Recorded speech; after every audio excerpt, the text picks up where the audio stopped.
Okay. During Fisher's tenure with the city, the locally funded Affordable Housing Fund was doubled to more than $30 million per year, and dedicated a portion of the fund to our partners at Denver Housing Authority to deliver more than 2,400 units faster. In April 2019, Mayor Hancock announced that Fisher would lead a new department combining the city's housing and homelessness efforts. In October of 2019, the mayor signed Executive Order 145, officially creating the Department of Housing Stability, and named Fisher as the executive director. Fisher also serves as chair for the State Housing Board. So welcome, Britta Fisher. Thank you for your service. And I will hand it over to you. Thanks, Beth, and good to be with you all. I've interacted in a career that has had a lot of advocacy in the last couple of decades, quite often with the League. You all are some wonderful folks to get involved and always very thoughtful in your questions and your approach on issues, and I really respect it. So good to be with you this evening as well. This evening, we're going to talk about the Denver Social Impact Bond. And to start that conversation, we want to also just tell you kind of who we are and how we work within the city of Denver to lay that out. So I'll give you some good context over the next 25 minutes or so, and then hopefully we'll have some great time for discussion and questions. So the Department of Housing Stability is one of the newer departments to the city and county of Denver. I was the first chief housing officer hired 4 years ago this past Saturday. So it's been a wild ride of a lot of things happening. But one of those was that in April of 2019, the mayor announced that we would be creating a new Department of Housing Stability. And by October, he signed it into being.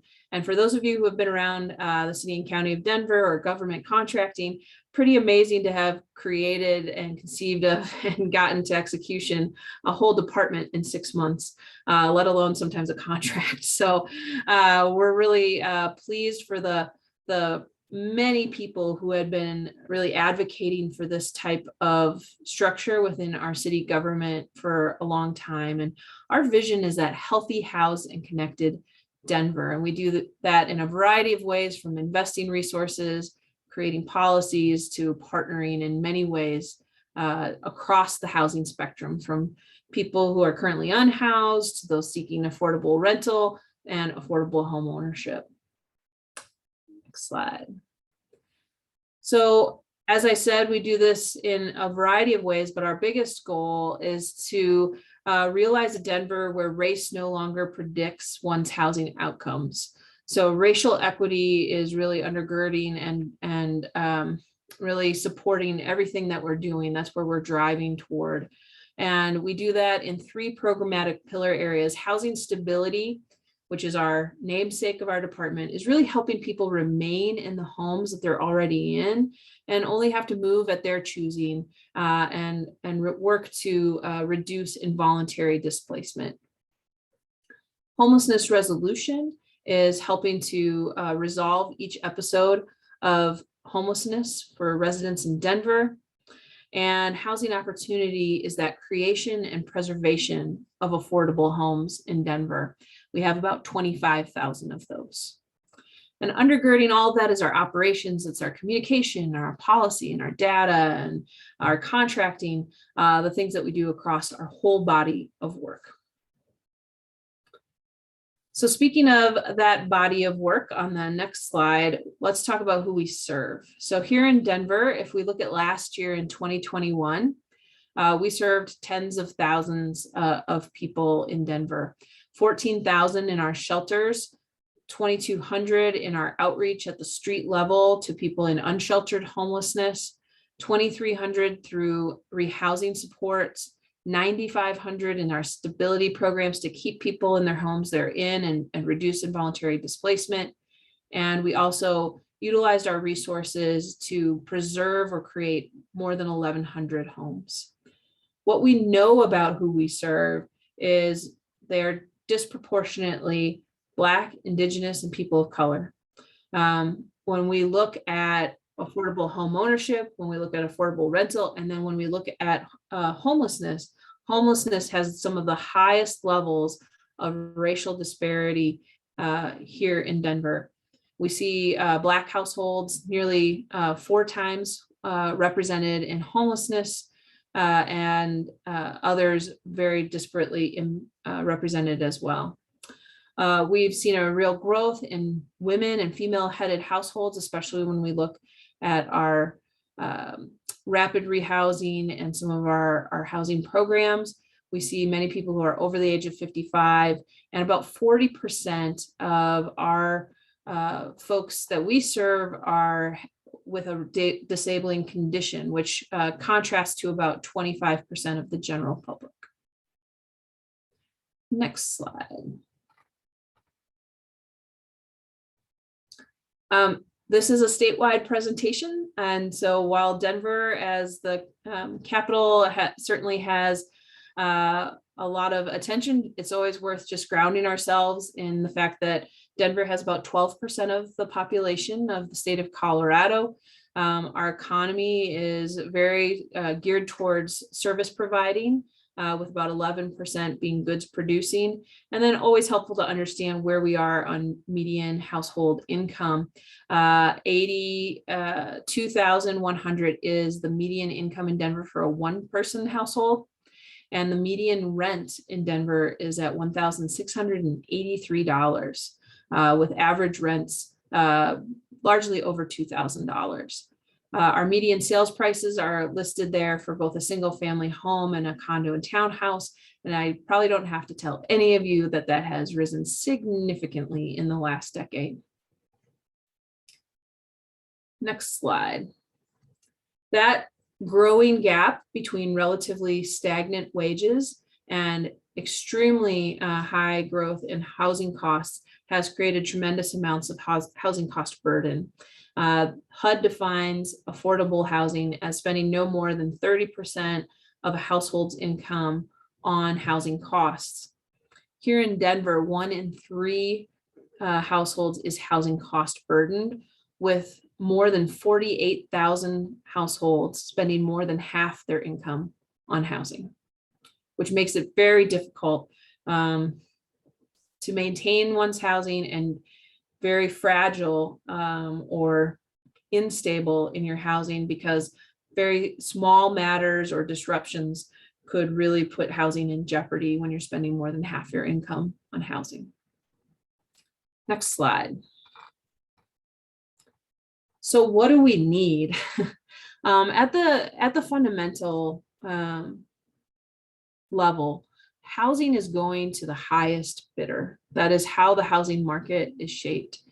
When we peel that back to look at where we have the mismatch between where households are and that housing inventory, you can see from this chart that we're focusing at the median point of income and below, which is what our department largely looks at, is a 100% AMI and below. We do have some home ownership programs and things that go above 100%, but most of our investments are at the median income and below. And you can see at the median income, there are actually more housing units or homes available that are affordable to that price point than there are households. But as we go down in income, you can see that we have these gaps or shortages of inventory.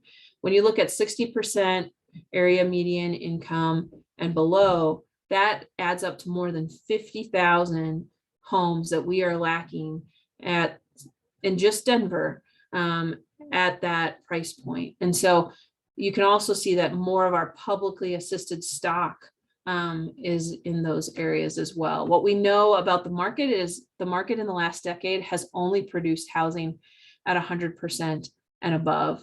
It is only with government subsidy that we've been able to get below median income housing in Denver. So what does that all mean? As we go to the next slide, I need to talk about homelessness.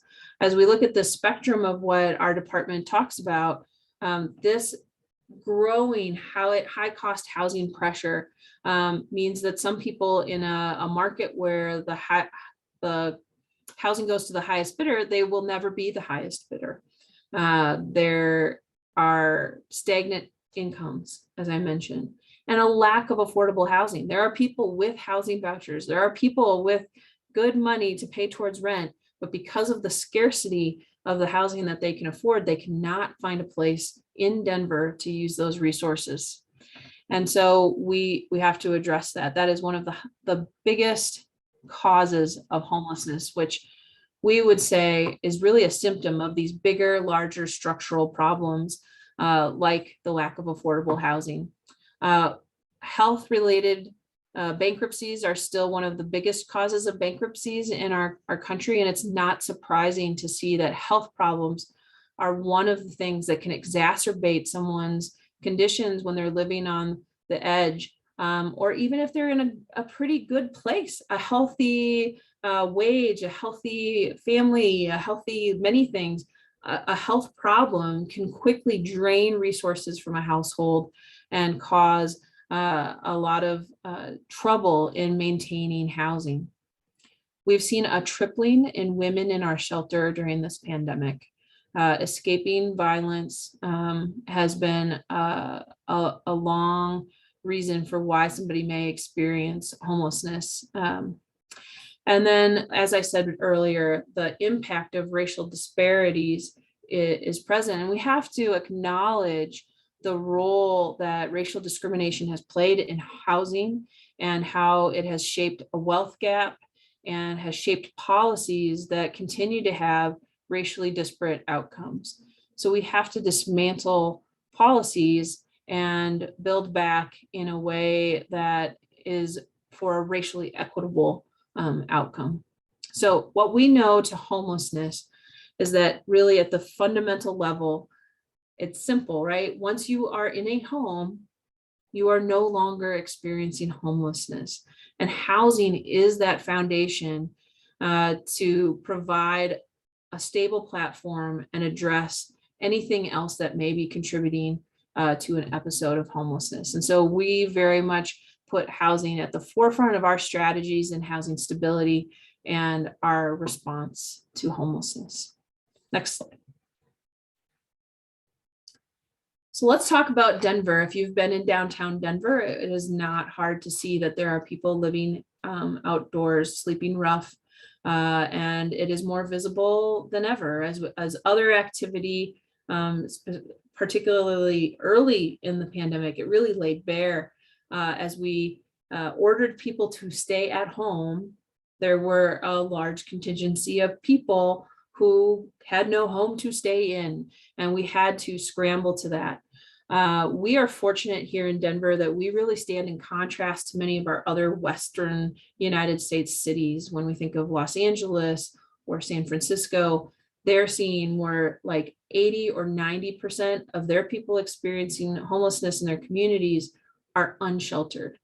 Here in Denver, we have made investments and we are at a different proportionality of people experiencing homelessness. And we see about 3/4 or 76% of our people experiencing homelessness are actually sheltered each evening. In fact, you could see a big swing in the pandemic. We went from a model that was largely overnight sheltering where people would queue up at night, get a place to sleep and a meal, and exit the next morning. Now, through a lot of our investments and innovations during the pandemic, the majority of shelter in Denver is actually around the clock sheltering. It's 24/7 with assignable beds, storage for personal belongings.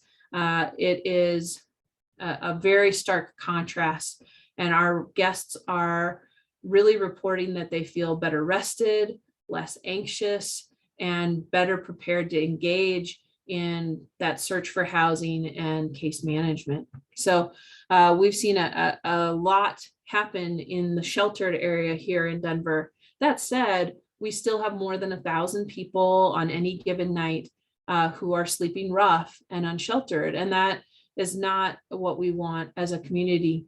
We want to get people into places fit for human habitation and into stable housing. Next slide. So let's talk about how we do that.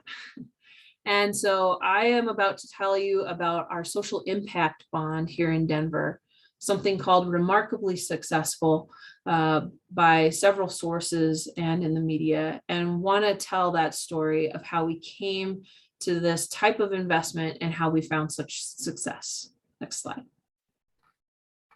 So what is a social impact bond? Well, this social impact bond, or a pay for results model, was really conceived around supportive housing. And so it launched in 2016 by the City and County of Denver, aimed to increase housing stability and decrease jail stays, because the City and County of Denver oversees the jails for Denver County. And so we could realize savings there. And so we knew that there were people staying in jail who were experiencing chronic homelessness and had frequent interactions with the criminal justice system and the emergency health systems. So we were serving people in our jails and in our emergency rooms, which are very expensive interventions. And the theory here is basically that you put people in housing, surround them with the supportive services to obtain and maintain that housing, and it becomes a cost avoidance and cost savings on other expensive systems for serving people. Next slide. I have to give some credit, of course, to Mayor Michael B. Hancock, who announced at the Clinton Global Initiative that it is the time to break this cycle from streets to emergency rooms to jails and back to our streets, and replace it with a long-term solution. And for those of you who do not know Mayor Hancock's background, he actually did experience homelessness as a child, as the youngest of 10 children. And he could see the profound difference. As the youngest child, they had gotten into public housing with Denver Housing Authority, and some of the older children did not have that same stabilizing influence that he and younger siblings had. And so he really profoundly has felt that housing stability when linked with a housing intervention. And so he was a tremendous advocate in putting forward the resources, the time, the effort to do this social impact bond. Next slide. So who did we target? So the idea is that within people experiencing homelessness, the vast majority actually resolve within a matter of months, either between 1 and 3 months. Most people will dip into a shelter, they will get connected with some resources, and they will bounce back out to a housing stable environment. However, there are some people who have a duration of experience of homelessness that is greater than a year, or is multiple times over 2 years. And in that case, that's chronic homelessness. And so we have about 17% of people in Denver who are experiencing homelessness that are experiencing chronic homelessness.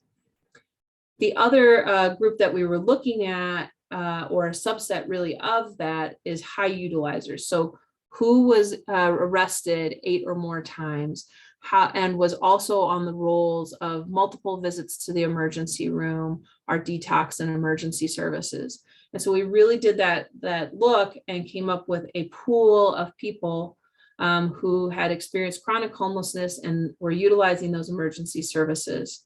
And you can see here some of those levels for arrest and admission to jail for low-level offenses. Next slide. So to end this, revolving door of homelessness, police interactions, and jail stays and detoxification centers, we needed to look at what does that cost us. And so when we looked at the front end user cost study, this information at the top comes from our justice system. And it talks about, for the top 299 people in this pool that we had pulled, the arrest costs were, you can see, about $3 million for arrest, detention, and court. When you look at the Denver Health and Hospital Authority, which is the primary place for care for, particularly for people experiencing homelessness, the average number of visits you can see there and what the costs were. And you can see that just these 239 frequent front end users were costing $8 million in annual costs. And so the idea was, okay, if we took that same $11 million and we put it on the front on housing, how could we see cost avoidance and saving? So next slide. The basic timeline is, like I said, the social impact bond was announced in 2014. We built and launched the program, and then the apartments broke ground. So there are both what's called fixed site housing and scattered site housing. So we have some trauma-informed design housing that was created, as well as some scattered site housing. So it's maybe some apartments in one building and some apartments in another building. So both were utilized in this. And then we've been reporting on outcomes with our investors throughout, and then got a final outcomes report. So as we go to the next slide, how this works is that investors, which were largely private companies and philanthropy, put forward $8.6 million in funding. We had an intermediary that managed the funding, and we, the city and county of Denver, were helping to fund that and the evaluation of it. And then our service providers at CCH and with the Colorado Coalition for the Homeless and Mental Health Center of Denver, now WellPower, they were the service providers providing these services. And we said, for these outcomes, we will pay you X amount of dollars. So as we go to the next slide, those two outcomes were housing stability days and jail bed day reductions. And so we paid only if a participant spent at least 1 year in housing, which at least 86% did. Thereafter, we made payments made on days in housing minus days spent in jail. And then if the participant did not meet 1 year threshold, they could get another participant to come into that slot and try to get to another year with that person. So we made those payments for jail bed day reductions based on the percentage reduction we saw between participants and non-participating. So we had a treatment group that got housing and supports, and we had a control group that did not receive that. So this is one of those rigorous control group studies. Next slide. How the funding worked was we, the city, were a small part of gap financing for capital investment for the housing, as were the state and then federal tax credits for low-income housing. Then we had vouchers that were committed by Denver Housing Authority and the state of Colorado. And then we had services that we funded for in part by the city that went to those service providers. So part of that was paid by the social impact bond, and the other part was paid by Medicaid. I would just note that as we did this, Mental Health Center for Denver, because of their unique status as a community health center, was able to get to the point where their services are actually now 100% Medicaid reimbursed. Next slide. So what are those services? When I say services, what do I actually mean? Here you can see a list from both Mental Health Center of Denver as well as CCH that talk about that. The CCH model is really about an assertive community treatment model, meeting the needs of each person. That of course includes the supportive housing, as well as many health services, transportation, employment assistance, legal referrals, food resources, all sorts of things. And then of course, MHCD has a lot of specialty in that psychiatric services and behavioral health services, and provided many of those same things as well. Next slide. So when I say trauma-informed design, I want to explain that term. It looks at the ideas and the built environments that support the tenets of trauma-informed care. We know that most people experiencing homelessness have experienced traumas, often in their childhood. The ACEs study showed that 92% of people experiencing homelessness had had childhood traumas. We also believe that homelessness in of itself is traumatic, and to many varying degrees of it, but it is a traumatic experience. And so we start from a place of understanding that people are coming from trauma. And so in the design, we look at things like open and well lit. We look at clear sight lines.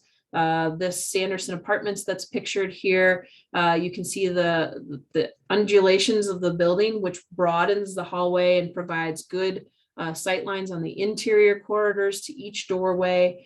And they have open staircases and lots of light and windows. So we are really pleased to see how trauma-informed design has really grown in the supportive housing in particular that we're delivering here in Denver.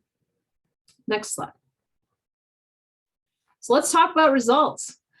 How did it all turn out? I've sprinkled a couple of tidbits as we've gone through.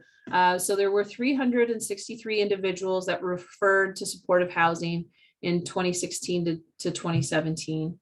And of those in the treatment group who got housing, 325 people were located. So remember, many of these folks were not service involved. They were, this was one of the key learnings. MHCD and CCH thought they would know all these people. They didn't. There were many people who had been service disengaged for a long time, and we had to find them through sometimes arrests or those emergency room visits. And then once we did find them, most people engaged. When they had a real possibility of getting an apartment key and we could build that trusting relationship for them to believe that, they said yes. And then of those that had housing applications approved, 99.7% leased up, which is basically one person said no. And I will still maintain to this date, we just didn't have the right approach to getting them to yes, that to build that trust and get them there. But really, when people believe that housing is a real possibility, they take it. Next. So what did we see? I think these are outstanding results. Like I said, 86% remained housed after 1 year throughout this 5-year study period. We saw a decrease in shelter nights, of course, but those criminal justice results for us as the people who also pay for the jail, we saw the jail stays reduced by 30%, the arrests reduced by 40%, detox facility use reduced 65%, and emergency room visits reduced 40%. We saw people move toward appointment care, as you might imagine when somebody has a stabilized housing environment. So next slide. The good news for us and for the taxpayers of Denver is that more than half of the total per person annual cost of the Denver SIB was offset by cost avoidances in other public services. And almost all of Denver's supportive housing costs were offset. So it is a better outcome monetarily. That's very compelling, the efficiency of our resources, but it's the human side, the effectiveness of seeing someone housed and how much less traumatic that is than these other emergency interventions, how much it is better for the human, for our community, and for our bottom line as well. So with that, we know that housing plus supports works. What we're doing is more of it. We need to have more housing with all of these basic services provided. Go ahead, Katie. So our Denver Housing to Health program is going to be the next step in doing more of it. It is a 7-year program that launches this summer and has a social impact partnerships to pay for results act. And that is a hard one to get all out. So we call it SIPRA. And it really provides a bunch of money from the US Department of Treasury, almost just more than $6 million, and is leveraged by our partners and another cohort of investors to help a cohort of 125 individuals who have that same experience of chronic homelessness. They have a criminal justice record and are at high risk of avoidable health care costs paid by Medicaid. And I've got a little visitor. And so one moment, everyone.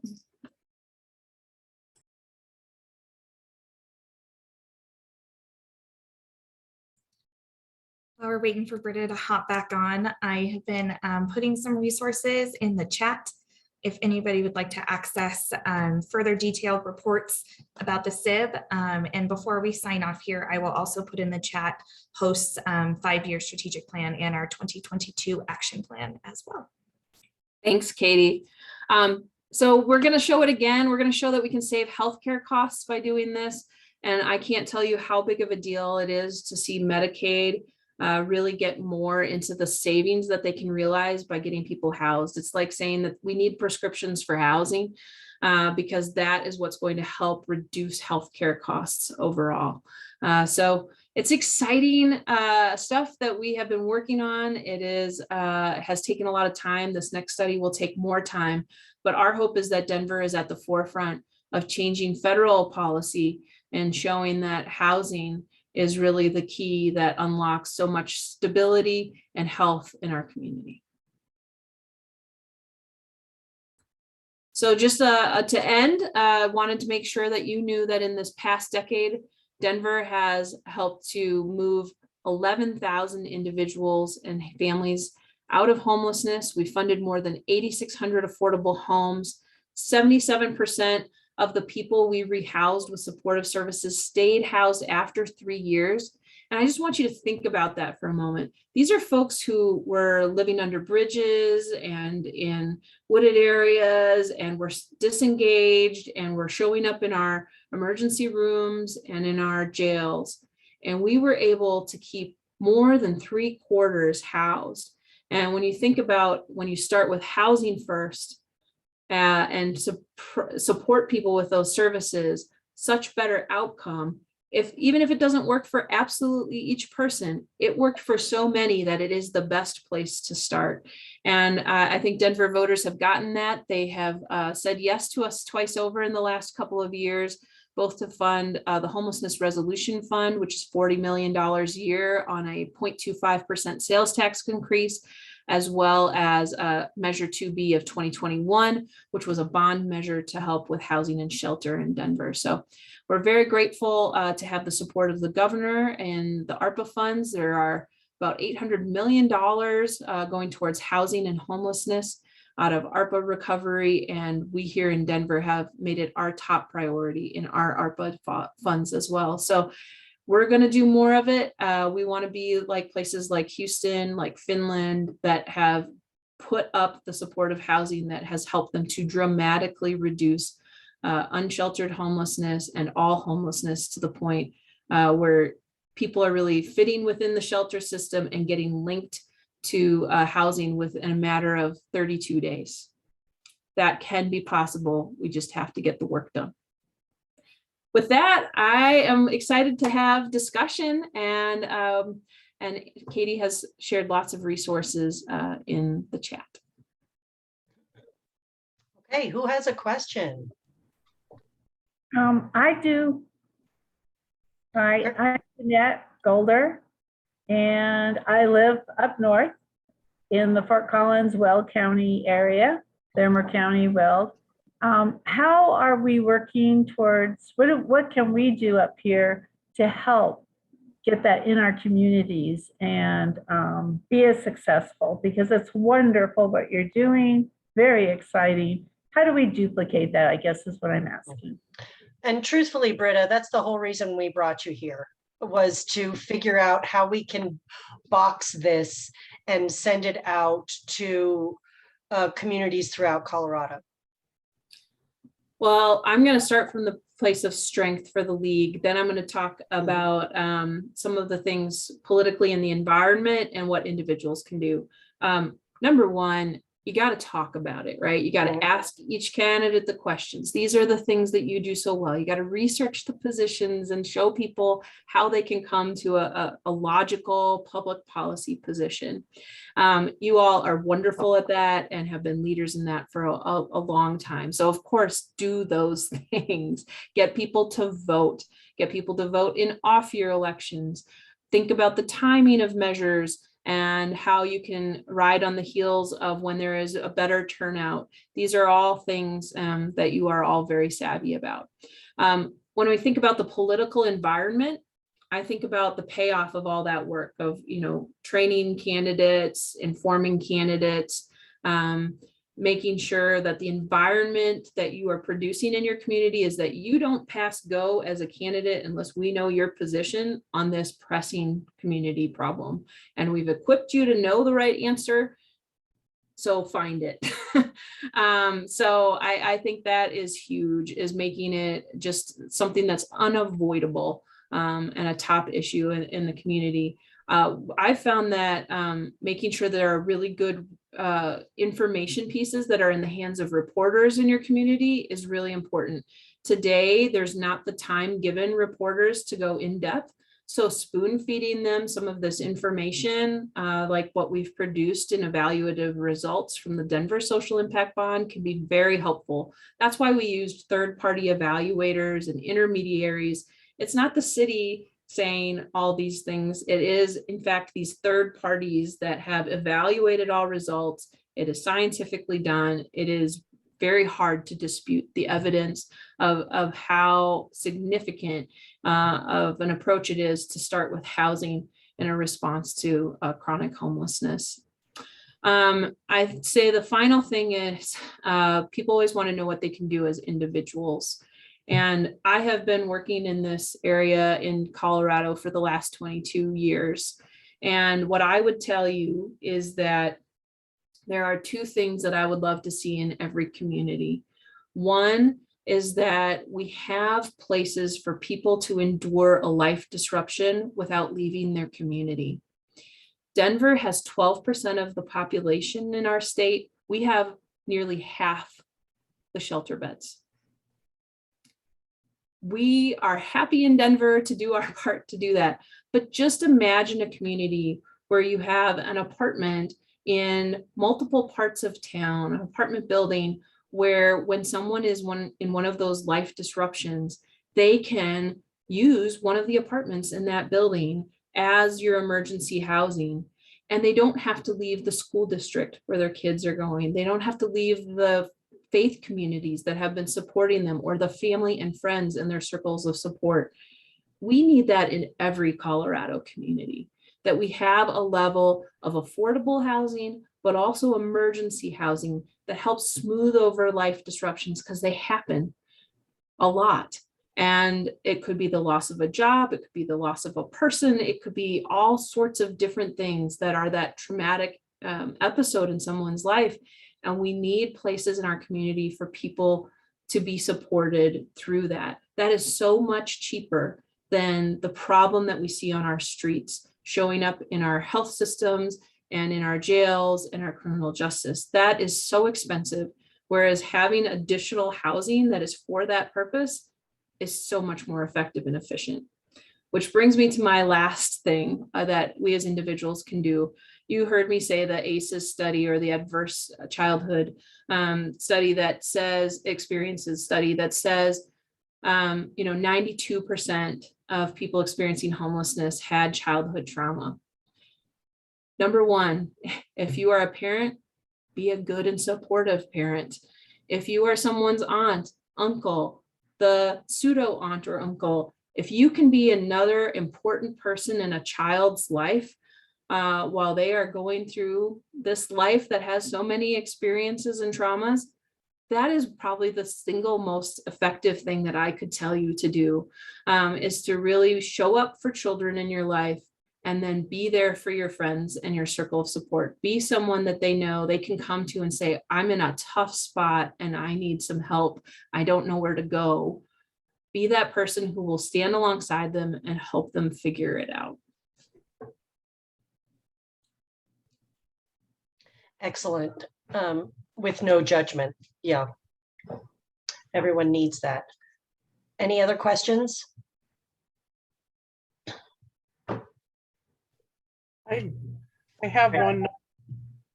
Do you see any way that at the state level, your financial approach could be mirrored at a bigger rate? Yeah, thanks for that question, Kathy. In fact, it was the state who partnered with us on some of the vouchers in the social impact bond. And there is a bunch of capital money moving through right now, right, with recovery that is helpful, but it is vouchers and supportive services dollars that are hard to come by. And so advocating at a state level that Colorado match this once in a generation amount of money that's coming through ARPA with the commitment to vouchers and supportive services that help us deliver that to every Colorado community is huge. There are very few other Colorado communities that have the resources that Denver has created to create like local vouchers. And really that's the kind of thing that's needed to have a supportive housing environment in every Colorado community. Can vouchers be used in private settings? Absolutely. In fact, that's where most are. The Housing Choice Voucher Program, that is the biggest housing tenant-based rental assistance program. It is currently only going to 1 in every 5 families who qualify. And yet we know that most people use that in a private landlord situation, that voucher. Public housing is still a very small proportion overall of the affordable housing that we have. Here in Denver, we're fortunate to have one of the larger portfolios, and it's about 40% of our housing stock that is affordable in Denver is public housing. It's even less so in some areas and more so depending on your community.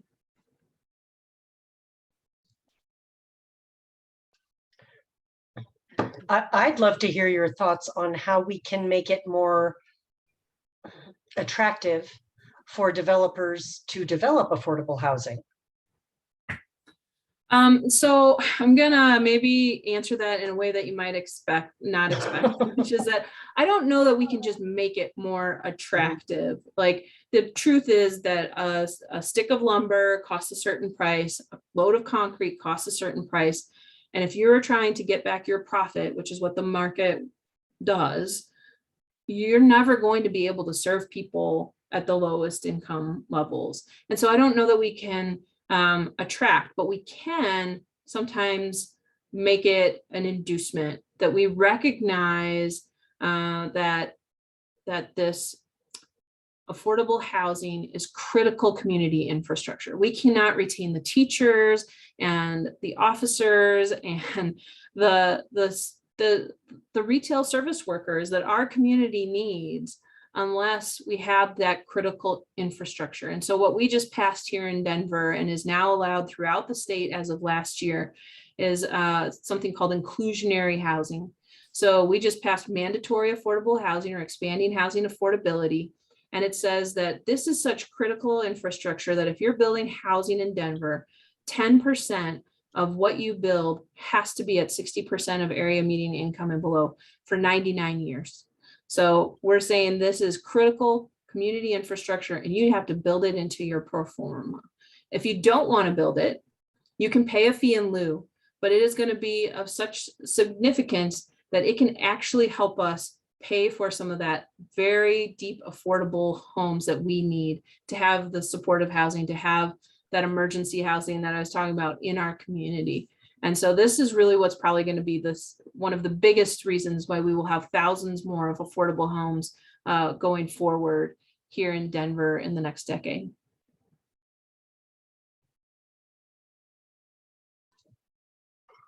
Anyone else? Any other questions?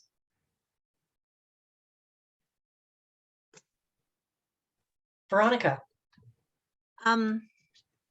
Very interesting and inspiring presentation. Thank you. It gives you some semblance of hope. Interestingly, I just attended an ACES presentation last night, And so when you said 92% of homeless people had adverse childhood experiences in their lives, they also showed that the prison population had the same sort of numbers. And so it's kind of horrific to think, because you're dealing with this on the back end. And so we kind of maybe need to do a movement on the front end. Having been in law enforcement for 25 years, I was always a child advocate, coached. I had to call America's Most Wanted to take a case because the system doesn't always work correctly and it fails victims. And so they were wonderful. We caught the guy the night the show aired.